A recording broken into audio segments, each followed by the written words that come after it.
Hi, everyone. My name is Joe Testa, and I am the Vice President of Artist Relations here at the Zildjian Company, under which the umbrella of which is Vic Firth, and of course Zildjian Cymbals. But today we're talking Vic Firth, and very excited today to have an ensemble of amazing talent, and it's a miracle we even got everybody on at the same time, and we have some special guests on top of it, and it's really great. And we're hoping that this will be the first of a few different shows we're going to have that review the first season of the Vic Firth or the vfJAMS.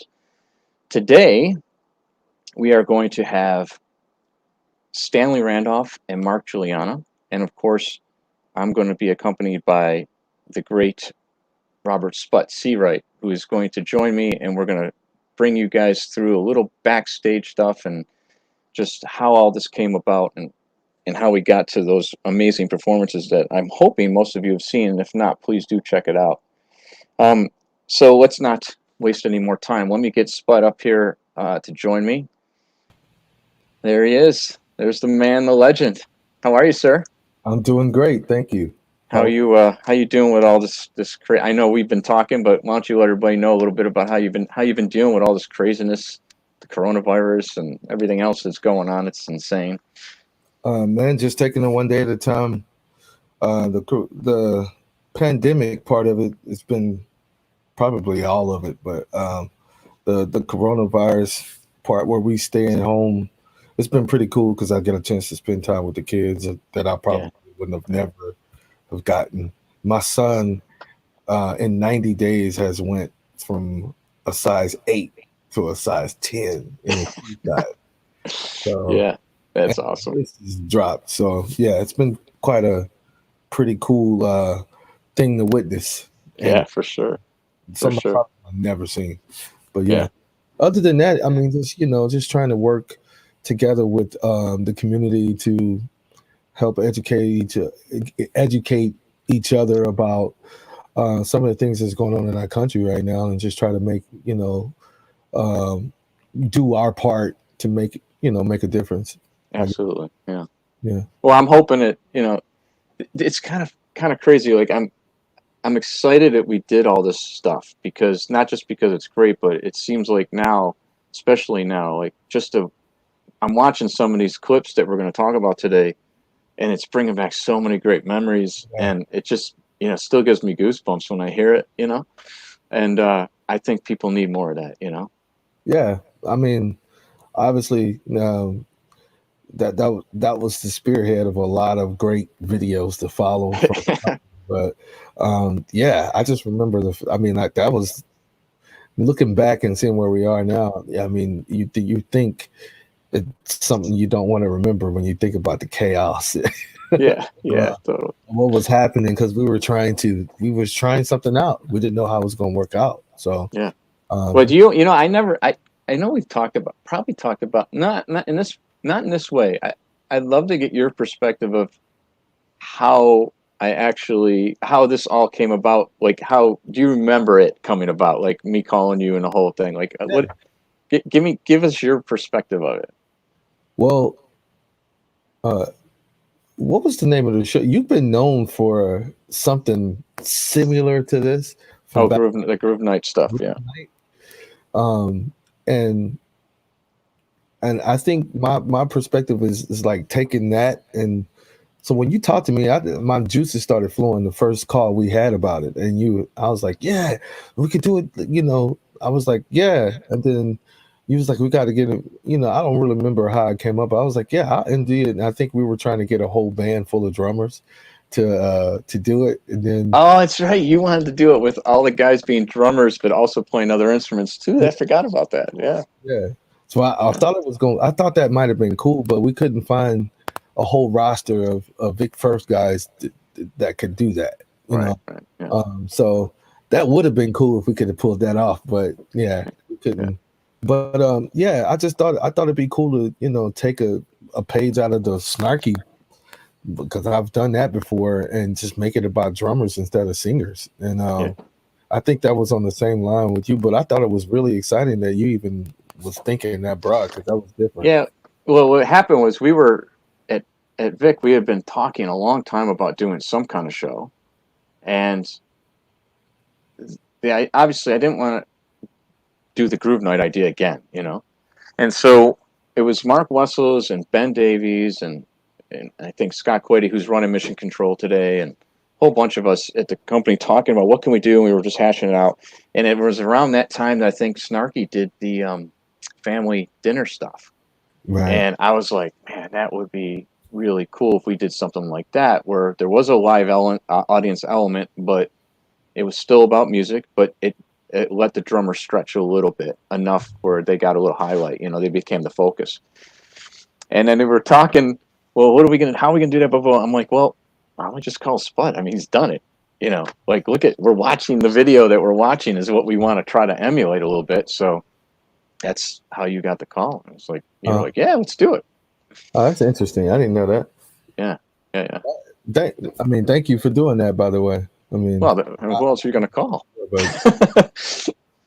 Thank you for giving me the opportunity, because this is another side of what I do. I'm not just a drummer. I'm a producer and a songwriter, arranger, composer, and all that stuff. So getting the opportunity to do that means that someone has to understand that I can actually pull something like that off. So yeah. And it's funny, up to that point, I hadn't worked with you at that level, you know, or doing that kind of project. So I was like, I don't know, man. Rolling the dice a little bit. But when we got there, it was unbelievable. I knew it was going to be great. I just didn't realize it was going to be that great. Like, that was amazing. Yeah.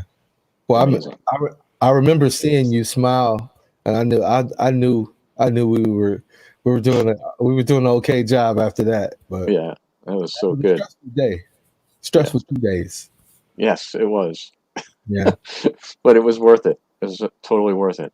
So, speaking of which, should we bring on our first guest? Or bring on the first two? Bring them both on, and then we'll start with Stanley? Yeah. All right. So let's bring Stanley and Mark on. Ladies and gentlemen, Stanley Randolph and No.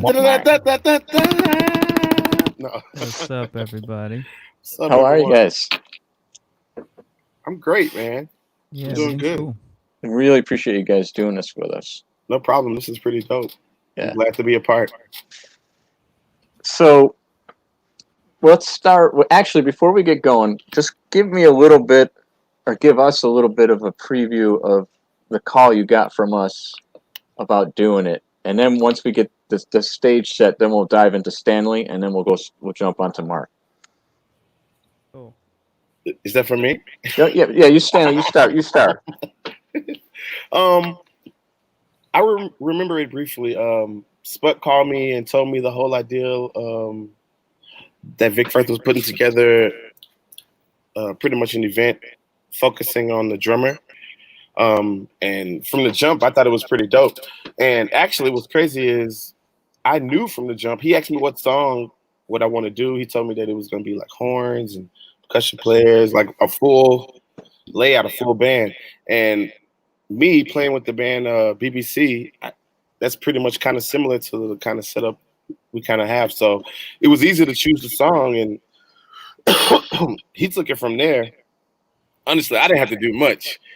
He took it, and remixed it and did his thing, and he sent it back, and I'm like, man, that's dope. Yeah. I like it just like that, So what'd you say?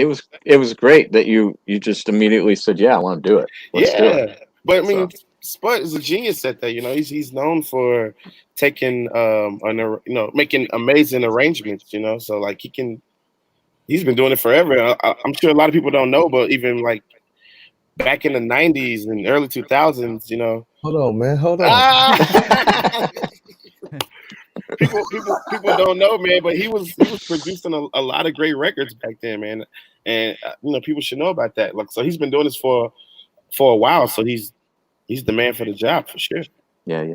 And Mark, what about you about the initial call to do it?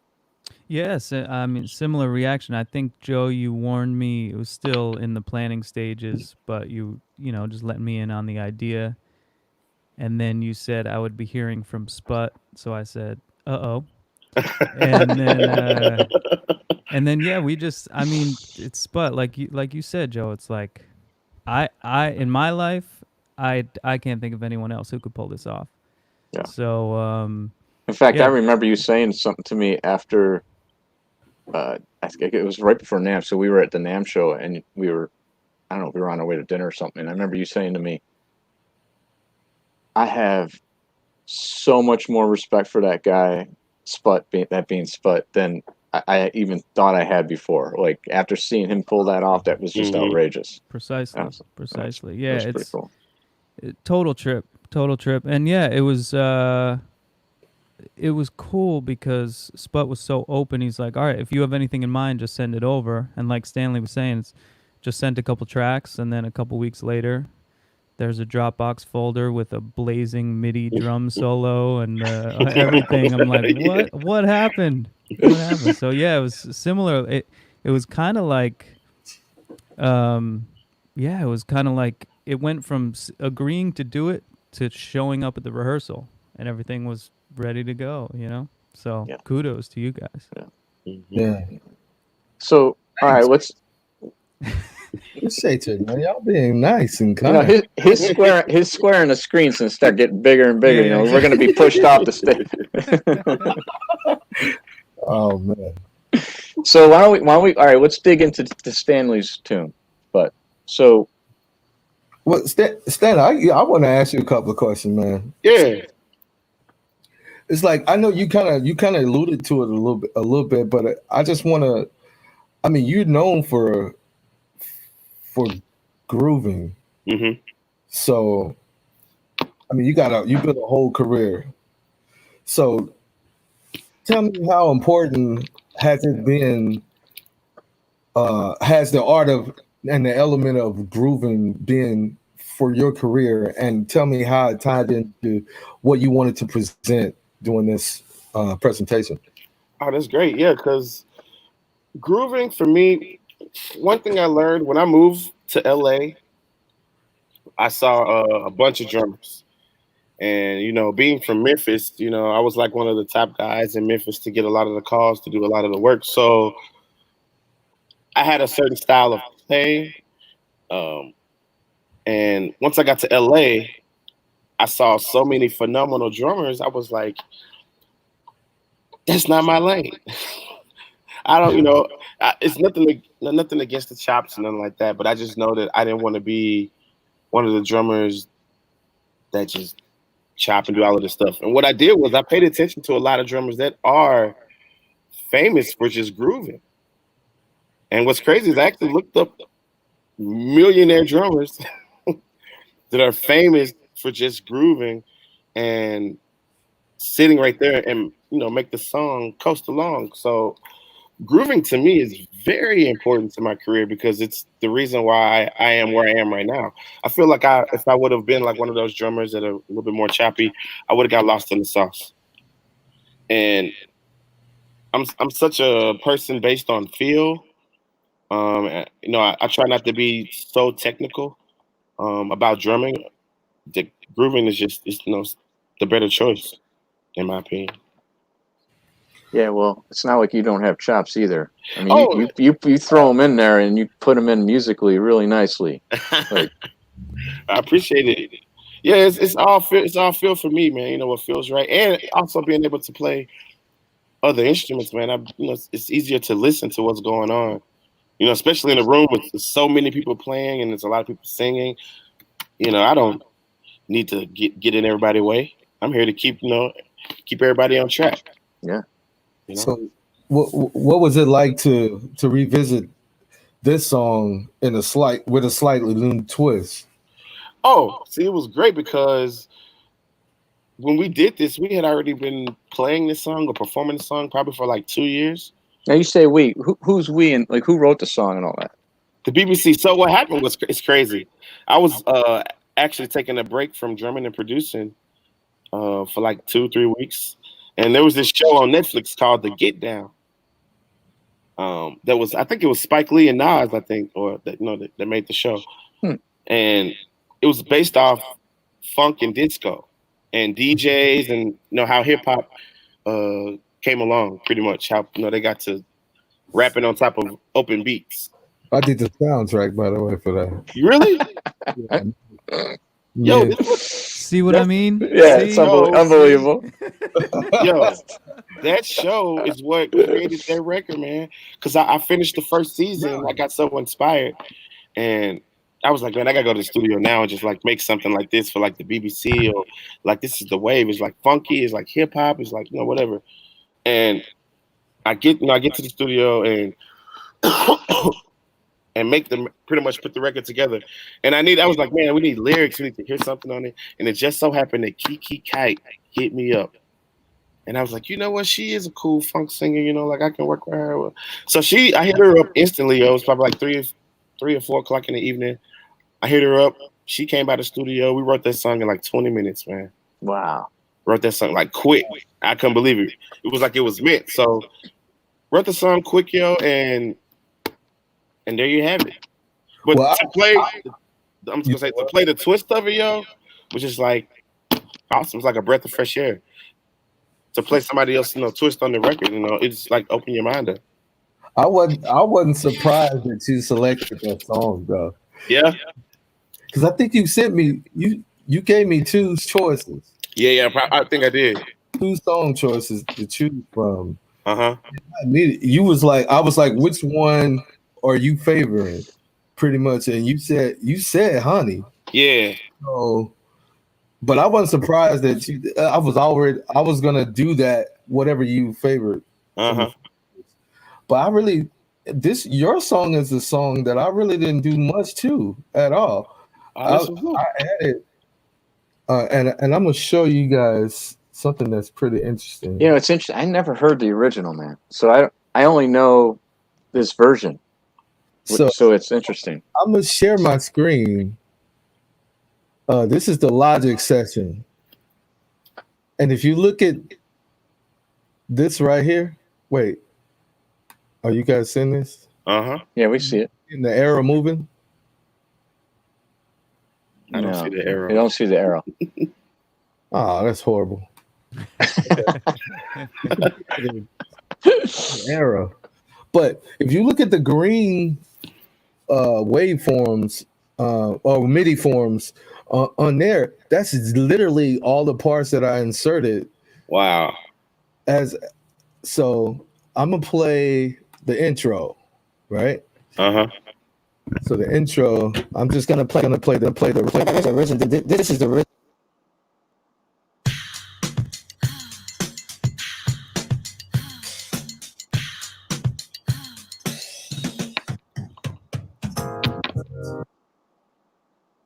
Oh. All right, so check this out. I just soloed with the intro. That's the waveform he sent me, right? So him sending me that waveform, I was like, oh, okay, so it's 4 bars or something. Yeah. 4 bars. I was like, I'm gonna cut that out, and I'm gonna copy and paste that again after the first chords. Mm-hmm. And so I was like, I want to add I want to make this a band song because it was more like a rhythm section song. So I wanted to make it a big band song. We had horn sections, so I was like, I want the horns to like make a statement in the beginning of the song. So, so this is the MIDI form of it, but that's how I came to this over your drum beat.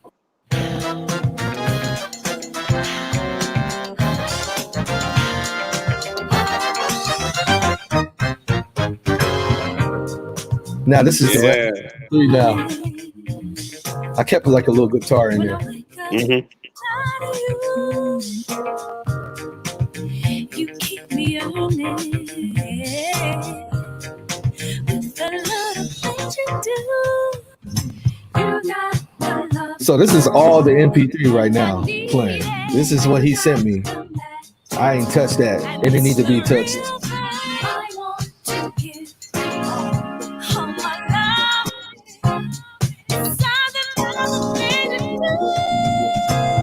And this is the chorus.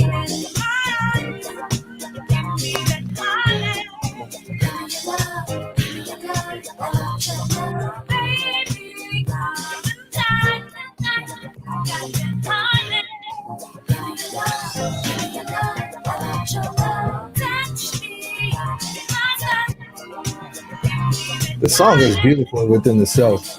It's like, so great. Yeah. Stanley, is that you playing everything on the original? Everything except for the bass. I honestly, I just did the keys and the drums on that record. So we go back to the intro here. So at this point, that's the only thing I inserted into this song. You know, is so you see those first two segments. We go to the third one. Yeah. I added a keyboard solo.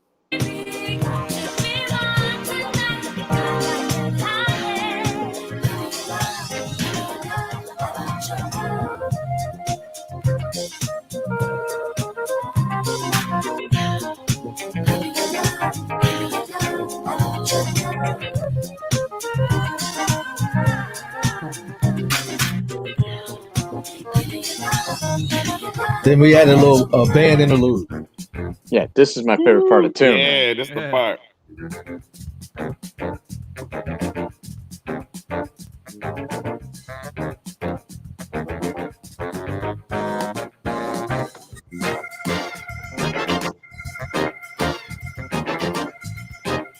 Yeah.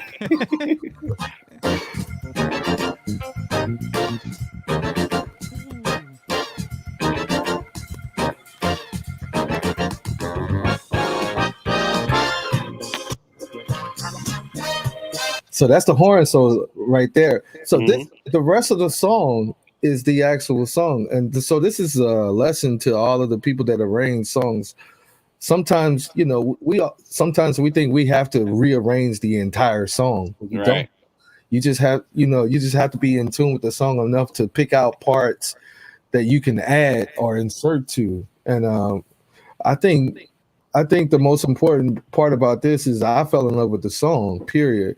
And I was thinking about Stanley and the way he plays. And it's really funny. If you heard this first and then you heard Stanley play, you would probably be like, oh, Stanley was playing what was on the demo. But really, I was demoing the way Stanley. Yeah. That's kind of the approach that I have when I do these arrangements, is studying the drummer, and it's kind of easier for me to do that because I'm a drummer myself. Yeah, so that's what makes you so perfect for the gig too. I mean, we should play a little bit of the tune from dress rehearsal first, so people can hear a little bit of that, because this is something you're going to see in Mark too. You guys at rehearsal is here, and then when the final goes like whoop, like it's unbelievable the change. So. What were you gonna say, Spud?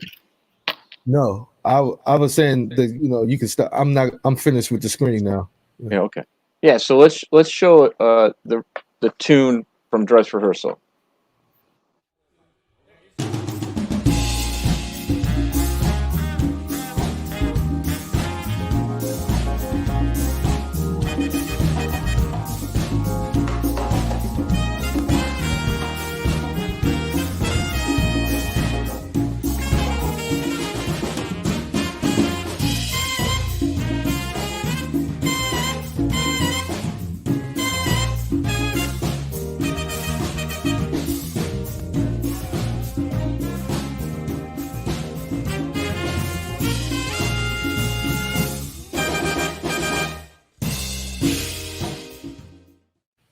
Yeah, that's cool. That's in the live room at East West Studio, so you can hear the. Yeah, it's cool. Yeah, with the white kit. With the white kit. Yeah. But then, go ahead. Talk about that. You said what? Why did you switch? Oh man, because I'm not a fan of Birchwood. I just don't like how Birchwood sounds. It's not my choice of wood. And I remember that kit was the Birchwood kit, and I don't think they could get me another kit in time for the performance the next day. So I was just like, you know what, man, I'm gonna just bring some drums I got from the studio.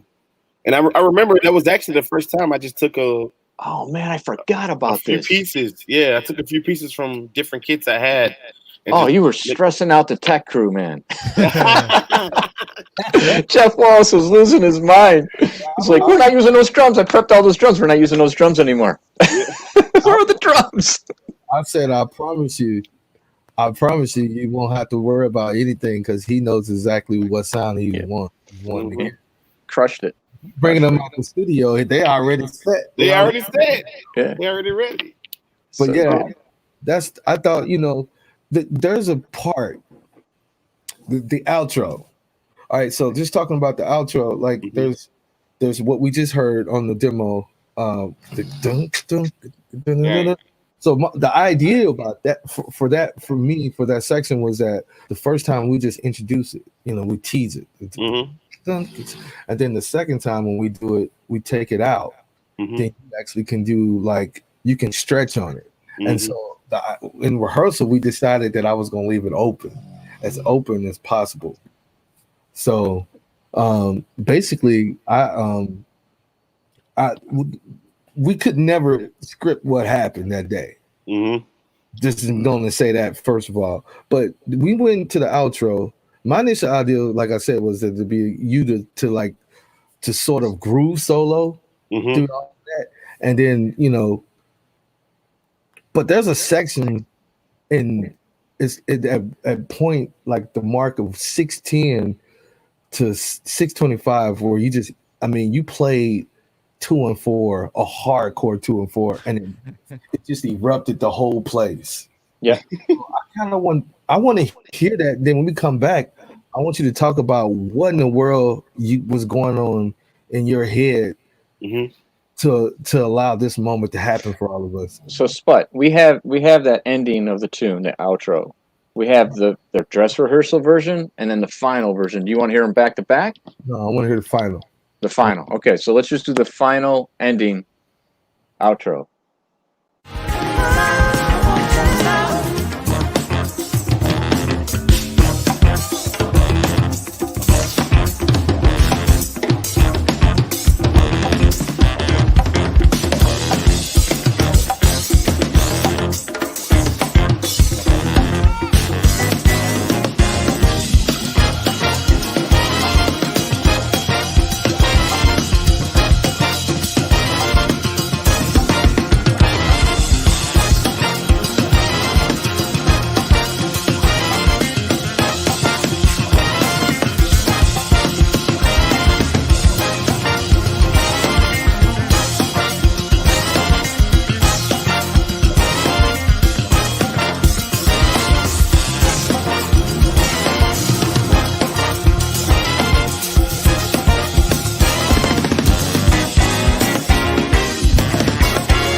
Still get goosebumps, man. It's such an amazing performance. That 2 and 4, man. So Hey, stupid. you can never lose. It's so good. You can And you know never what? lose. I'm gonna sorry, write I that gotta down. bring it up, but the VKB3 man using the puffy beater, Yeah. like that was like, who would have made that call, man? But you, it was crazy. Believe it or not, man, I got that idea. I think you guys, I saw Chris Daddy Dave using it first, and the way that it made it his kick drum sound, because he's a funky guy too, Yeah, oh yeah. His mind is so far left, he can take funk and turn it into some other art. But the way that he had his kick drum sounding with that beater, I was like, that's undeniable. Yeah, I gotta try that out. Yeah. So I mean, like you started playing Yeah. that phrase, and it's like, and you even grooved. You even kind of grooving through that, and then like halfway through it, you was like, nah. Yeah. And when you did that, I mean, like literally the whole room went crazy. I wish there were mics in the room, hear the roar that happened, because you can't really hear it on the video. Mm-hmm. But I mean, the whole room went crazy. I think you can kind of see it, but you couldn't hear how the crowd reacted to that. And that was, man, to me, that was amazing. That because usually you don't get that kind of reaction to 2 and 4. You get that kind of reaction to all other stuff. So I mean, like, I just wanted you to kind of talk about how that felt and what kind of led to that. I think for me, I've seen so many reactions, man, of course, playing with Stevie, man, and just the simplicity of playing a groove and how it'll make a whole arena or whatever people just like lose their shit or want to get up and dance and vibe, and I feel like that was my approach to the whole solo. It's like, yeah, I want to play some cool stuff and do some cool stuff here, but when it grows and it gets big, you got all the instruments playing, you got the horns, ba ba ba ba da ba, like it's so much cool percussive rhythmic things happening. I feel like me adding more rhythm to it would have got in the way, and it just felt better to just like sit there and ride on that groove. Speaking of percussion, Weedy, man. Oh, right. Like, I mean, how he played with you and played, it was. Look, a good percussion player is my favorite thing, man. If I got a good percussion player, we gonna dance all night. Oh, I missed it. All freaking night. I wanted to hear you say that because that goes to IQ. Yeah. You noticing all of the instrumentation and all of the rhythmic things that are going on. Yeah. You wanted to play what fit in the music, even though it featured you. Yeah. You chose. But I feel like that's what the feature is, because it's so many times I've listened to a record like Parliament Funkadelic, man. There's so many people playing. Or even Earth, Wind, and Fire. So many people playing, you know what I'm saying? But there's always, for me, it's always been like, man, you hear how the groove just like grew bigger right there, but the drummer just like driving it, and everybody's able to just like know where to go and play their parts perfectly on precisely, you know what I'm saying? I feel like if I would have been soloing and going so far left with such a huge band, man, we all would have been lost in there. Man. You know what I'm saying? We ought to have been like, okay, where's his one? Where's his? No, but I want to keep it right, keep it right there. Well, one more thing we got to talk about with that tune is Elise, man. Yeah. Oh, yes. Oh, my gosh. Should we bring her in now? Please. Or you want to show a clip? Yeah. Elise. Hi. Elise. How are you? What up? How are you? Elise. Awesome. I'm really enjoying listening to you guys talk about this. I agree with everything. So I guess the first thing we can do, I want to get both perspectives.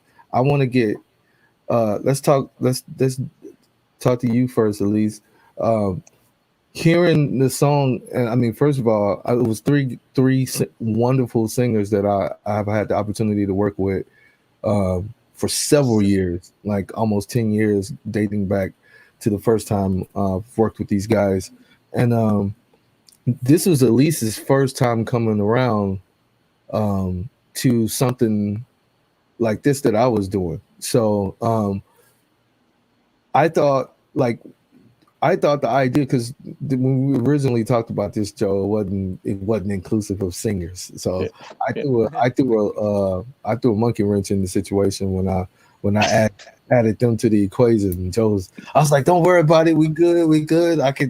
We're gonna work this out, So, but I wanted to. This whole thing was like, it's such a great opportunity. This song is the reason why I felt like, okay, we should include singers, because he chose, and many artists might choose this, to have a song with vocals in it. Mm-hmm. And we want to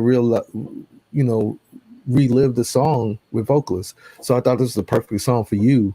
So tell me, in listening to the song and having to learn it and to actually sing it, how did that, what did it do for you, and what were your turst thoughts in turning out, seeing how everything turned out, what you think about it?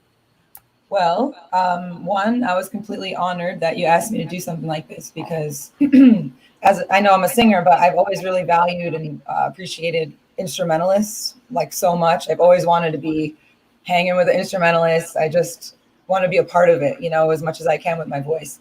And I just really appreciated that you allowed me the opportunity. I've always really enjoyed the Snarky Puppy, family dinner things. And like you said, it was kind of the same vibe. I was particularly excited about the song because, like Stanley was saying, for me to sing, yes, I value the drummer who has chops and who can do crazy things. I really do. But as a singer, I want to feel like you have that backbone, just like holding you down and driving me. And I feel like it makes me do better. Like playing with you made me a better performer. I will say I was a little bit intimidated when we started to press record, because this was a drum-centered thing. You know, it was very centered on instrumentalists. So the singers didn't have as much time to really do everything live with everybody, which never has bothered me before. I mean, it didn't bother me at all, but I was definitely a little bit intimidated. So the first run through, I felt like I was beating myself up. I was in my head. I wanted to make sure I pleased everyone and made you excited about it. Second time through, felt completely good about it. And I'm going to be honest, I was kind of focusing on Sput and you, Stanley, of course. But I was really focused on like, okay, Sput believed in you enough to bring you onto this project. He's worked with everybody. Like, he knows what he's talking about. So it kind of like gave me an extra boost of confidence as I just decided to kind of like stare at you a little bit. I don't know if you noticed while we were performing. And then I just got really into the song, I got really into the groove, and I tried to like really imagine the story, and it all just came together. And I'm just so happy with the way it came out. We got 2 clips of her. Let's play one and then get you guys talking about it. Play the Elise feature. Kill.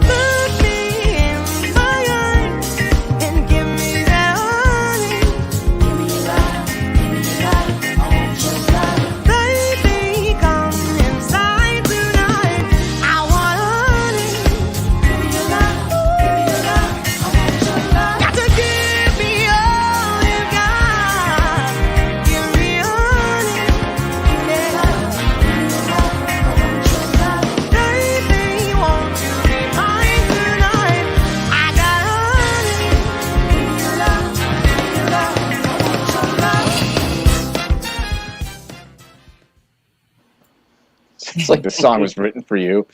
Killing. It was nice too, because sometimes, you know, I sing all different genres and things like that, but sometimes I really like go hard. And this was nice for me to kind of like sit back, you know, going along with what you're saying about like doing justice to the song. You know, what does the song need? You know, I don't need to like over sing and do all this crazy thing, but then when you pop in a little run here and there, it kind of stands out a little bit more. Stands out, right? So what did you think, Stanley? This, you know, having the relationship with the original song, and then hearing what Elise was able to do to it. It was amazing, because what's crazy is I couldn't hear what she was singing while we were performing. I had the usually when I have ears, whatever, I have the vocals kind of low in the mix. It wasn't until you sent me the final video that I really heard her voice, and I was like, whoa. Oh wow. How that all came together. Wow. And it tripped me out to just let you know how in sync we really were, because there's even like during the performance, there's certain things that she was doing and certain accents I was just kind of just playing, and that we both lined up, and I didn't even know until I watched the final edit video. Yeah. Speaking of that, check this out. That was the first time. Remember, I told you we had that band interlude that we worked in, that we kind of teased the first time. Yeah. Y'all had a conversation that happened, and you hit the symbol on the accent. Exactly. Man, I almost tried to jump through the computer screen when I saw that. But so let's play that right quick, and then let's talk about it. Yeah.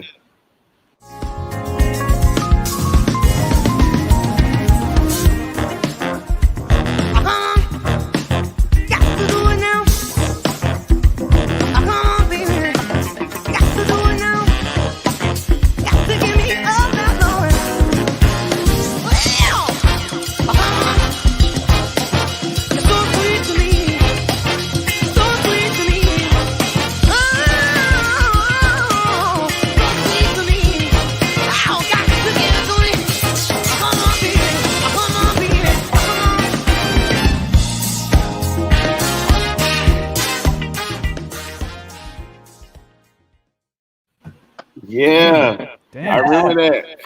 That was my favorite part. That's You know, me too.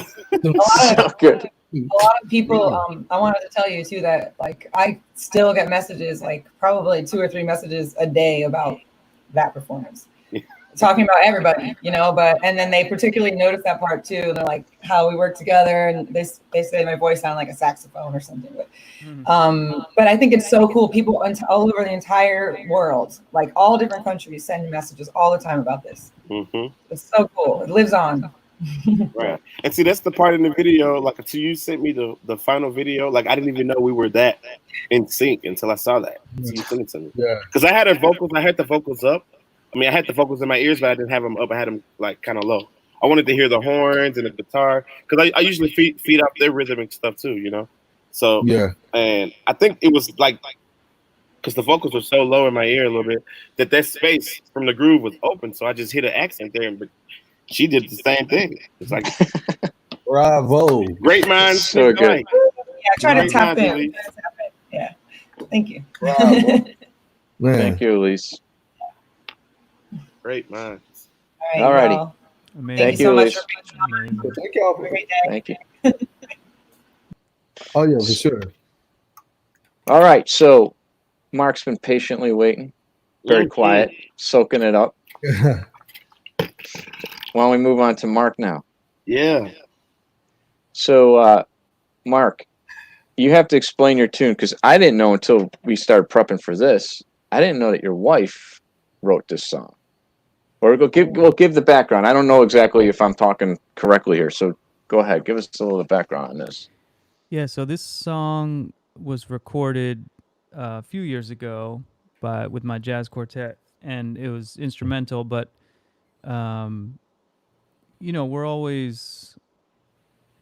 always working on music at home, and this song in particular, I kind of had the bed. I had the chords and the rhythmic stuff happening, and I just couldn't find a melody. And she's hearing me from the other room, just like looping this, trying to figure it out. And then one day she was like, I was kind of hearing something over the top of that. If you want to give me the file and I'll try to put something on there. And then like 20 minutes later, she sent me a voice memo, and and the song was finished. So here I am for weeks trying to get something going. And then she's very, very intuitive and an incredible musician. So I'm lucky to live in the same house as her. And yeah, so again, I sent our recorded version along to Sput, and that was just saxophone, piano, bass, drums. So I think in this case, Sput, you definitely injected a lot more of your ideas. Thank you for that. Basically, the moral of the story is just don't think too hard. Just send it to Sput before you even think it's done, and he'll hook it up, But yeah, so this but yeah, the composition is a joint composition. Yeah, for sure. I mean, I really feel like you guys let me off the hook here because I didn't really have to with the exception of Benny Greb, Benny. Yeah, Benny. I had to write every other song. Yep. So or I had to start every other song from scratch, put it that way. In terms of the what to feed the rhythm section and stuff like that. So you guys kind of let me off the hook because I was able to take a masterpiece, both of you guys, and really just kind of just take from that itself. So just to explain my thought. Well, first of all, before I even explain my part of it, I'll ask you a question, Mark, and it is, I wrote it down. I got to read it. It says, what was the experience like for you? And tell us if you have ever played your music, particularly this song, with a band this kind of configuration of band configuration before, and as well, what was it like to interact with Weedy, which we just kind of alluded to. Yeah, good. Thanks for bringing up Weedy. This song has never been played outside of the saxophone, piano, bass, drums context. So, and definitely, for like editing purposes and all that, we had a click track in our ear. So I definitely never played the song with a click track, things like that. Never played the song with headphones on. You know what I mean? It's always just a really organic, more acoustic situation.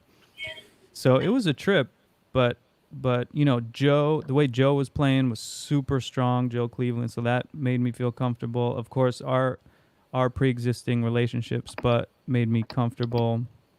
And I trust you and the arrangement. Everyone's such a good musician that it felt good. And especially with Weedy, I remember I was one of the last guys to go. So you guys it was a long day for the band. And I remember Weedy, because the song's pretty open, you know, it's like pretty wide open. And Weedy was like, I don't know if I need to play on this one. And I was like, excuse me? That's why I'm here, you know?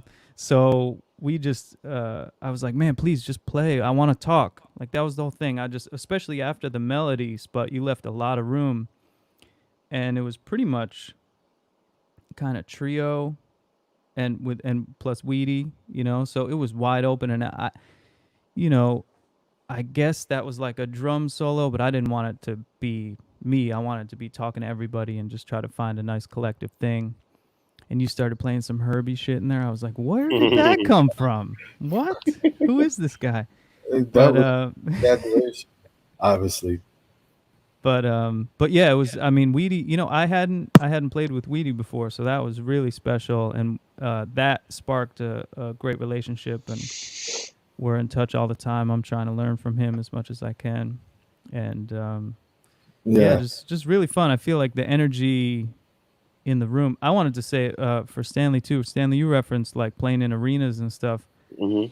I feel like maybe that's the way people get to hear you, you know? And I felt like being in this small room and being able to like take the headphones off and just hear the way the drums sound in this room was like really special, you know?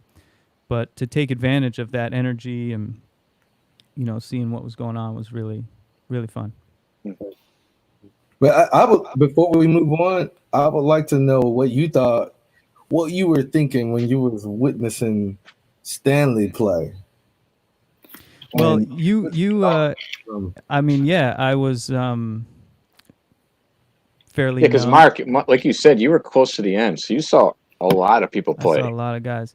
Stanley said, or I forget who, but maybe Sput, you said, yeah, it's like the reaction that Stanley got from 2 and 4. I just wanted to add 2 and 4 alone doesn't get that reaction. It was that particular version of 2 and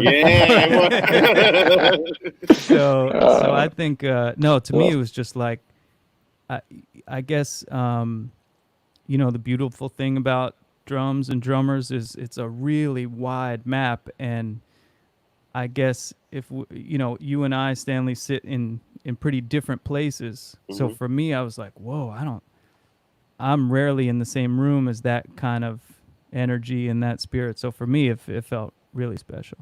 Yeah. That's crazy. Yeah. well, I think should I kind of get into like my whole idea about this arrangement? Yeah, and talk about Gretchen and Yeah, before I do that, you kind of talked about the relationship that you have with the song. You had been playing it for a couple of years, you say? Yeah. Okay. And this is a different configuration for you, but you embraced it. Can you explain to me? Well, first of all, I want to bring Joe on first. Joe Cleveland is the bass player. JoJo. Hello, everybody. Yes, sir. This guy slayed it all day, man. Yeah, It was a fun day. Unbelievable. Honor to be a part. Thank you, Sput, for the call. I appreciate that. Oh man, look, thank you for being great. Paul. Oh man, glad to be here. Yes. So, Mark, I gotta tell you this, and I'm gonna be very honest with you. Like, this song was the most difficult song out of all the 8 songs. It was Most difficult song, right? So I remember you saying that to me. the reason why is because the rhythmic challenges that we had to all face together, because we had to play this stuff at the same time while you are exploring the entire universe.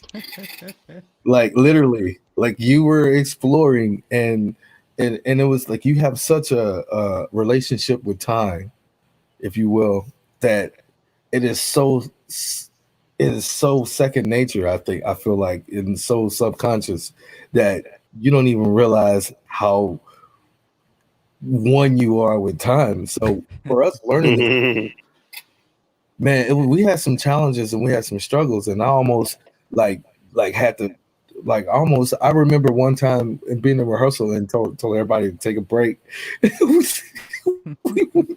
a smoke break and a water break, just to kind of clear our minds. And we come. So I want Joe to kind of talk about Joe. I mean, just first of all, talk about the experience being, that whole day. But let's hone in on this one particular tune, because I remember me and you having a conversation about this being like one of the most favorite tunes to play that day, like literally to get into, just for whatever reason. I just remember us having a conversation about how interesting this tune was, for everybody. I remember specifically it getting so chaotic rhythmically at one point when we were rehearsing before you showed up, Mark. And Sput, he was like, wherever you think it is, it's not theirs. I was like, okay. This song, I love, first of all, because I'm like super into Sugar and all this stuff. Like, I love metal stuff, so it gave me that vibe for real. It was definitely one of the most difficult songs, but ended up being the most favorite. It's like super melodic, real open. It's real dark, real like round, and that's how I play anyway. So it was perfect. Yeah. Just as a disclaimer, I sent you 2 songs, and the other one was like this pretty ballad, So I don't. Yeah. You went down this path. You you chose. Yeah. No, it was awesome. Cool. It was the melody that got me.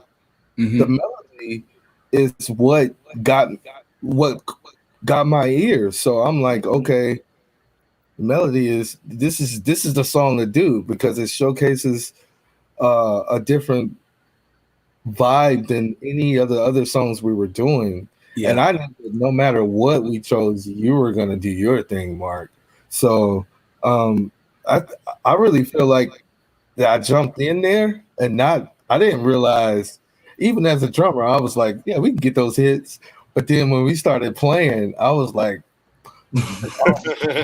this is pretty intense. Yeah. The way the melody was falling on the pedal, which is dum, dum, dum, dum, dum, dum, dum, dum, dum, dum. And I mean, like, yeah, it got weird. It got really. Yeah. I want to talk about. I want to just show, to do the same thing we did with Stanley, and just show you what yours looked like. All right. So obviously I did more arranging here. All of this green stuff. But look, I'm gonna tell you what I took and kind of just looped.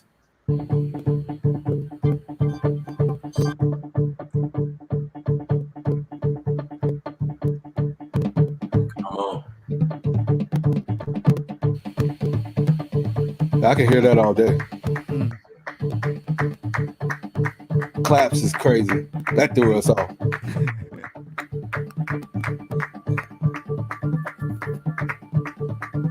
All right, so I took that and I kind of just let that be underneath everything. So now you can hear. We'll listen to most of this. All right. All right.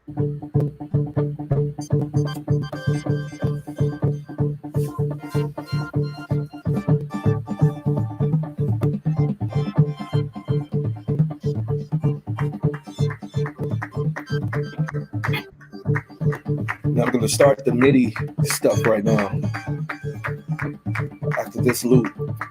And I kept the melody the same, so you'll know.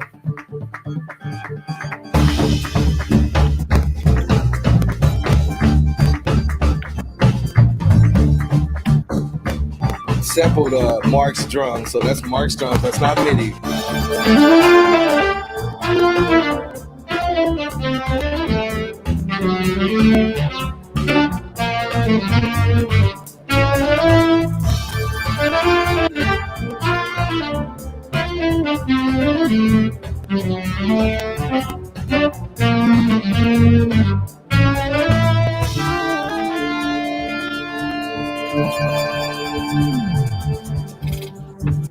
I had the idea to get right into the drum solo here. So this is my interpretation of Mark Julian.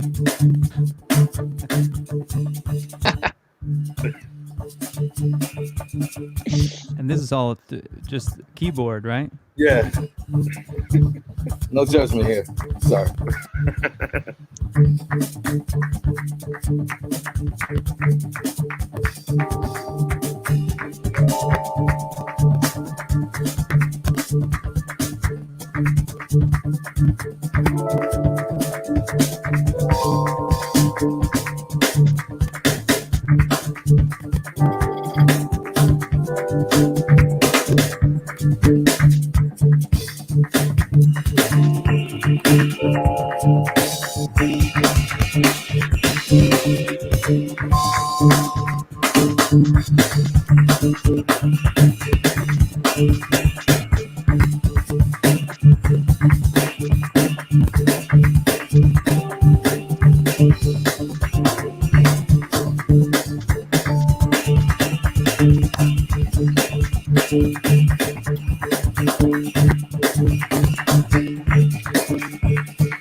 All right, this is like the climax. And then now the whole band comes in.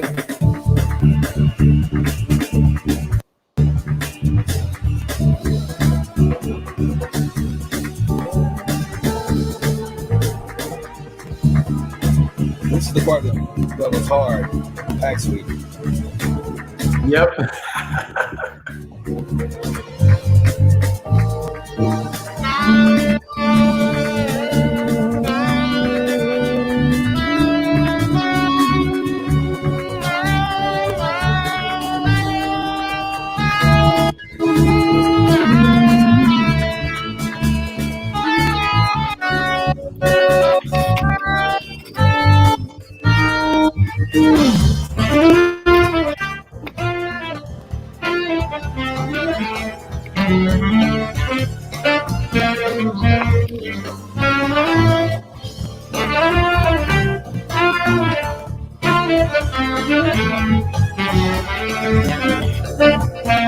Yeah, take that back. This is probably the hardest part.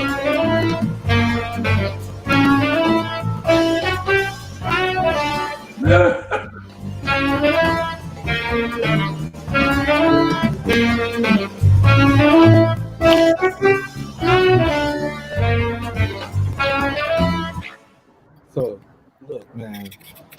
So, Oh my Sput, Yeah. we lost Mark. Oh, okay. He's trying to get back in some weird thing. Both him and Gretchen, so they're trying to get back in. So Okay. Well, we can still talk about it, I think.